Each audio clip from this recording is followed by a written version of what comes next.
حضرت صلی اللہ علیہ وآلہ وسلم پر وحی کا ابتدائی دور اچھے سچے پاکیزہ خوابوں سے شروع ہوا۔ آپ خواب میں جو کچھ دیکھتے وہ صبح کی روشنی کی طرح صحیح اور سچا ثابت ہوتا۔ پھر من جانب قدرت آپ تنہائی پسند ہو گئے اور آپ نے غار حرا میں خلوت نشینی اختیار فرمائی اور کئی دن اور رات وہاں مسلسل عبادت اور یاد الہی و ذکر میں مشغول رہنے لگے۔ جب تک گھر آنے کو دل نہ چاہتا توشہ ہمراہ لیے ہوئے وہاں رہتے۔ توشہ ختم ہونے پر ہی اہلیہ محترمہ حضرت خدیجہ رضی اللہ تعالی عنہا کے پاس تشریف لاتے اور کچھ توشہ ہمراہ لے کر پھر وہاں جا کر خلوت گزین ہو جاتے۔ یہی طریقہ جاری رہا یہاں تک کہ آپ پر حق منکشف ہو گیا اور آپ غار حرا ہی میں قیام پذیر تھے کہ اچانک حضرت جبرائیل علیہ السلام آپ کے پاس حاضر ہوئے اور کہنے لگے کہ اے محمد پڑھو۔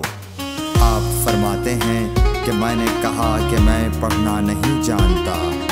آپ صلی اللہ علیہ وسلم فرماتے ہیں کہ فرشتے نے مجھے پکڑ کر اتنے زور سے بھینچا کہ میری طاقت جواب دے گئی۔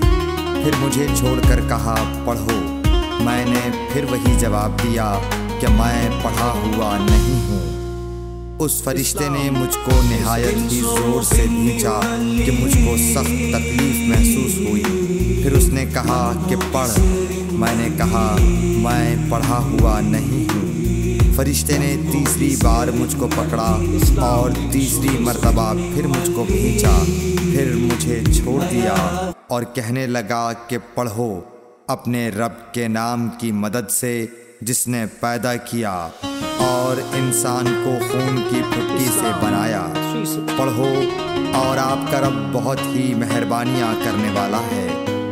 بس یہی آیتیں آپ حضرت جبرائیل علیہ السلام سے سن کر اس حال میں غار حرا سے واپس ہوئے کہ آپ کا دل اس انوکھے واقعے سے کانپ رہا تھا۔ آپ حضرت خدیجہ کے ہاں تشریف لائے اور فرمایا کہ مجھے کمبل اوڑھا دو، مجھے کمبل اوڑھا دو۔ لوگوں نے آپ کو کمبل اوڑھا دیا۔ جب آپ کا ڈر جاتا رہا تو آپ نے اپنی زوجہ محترمہ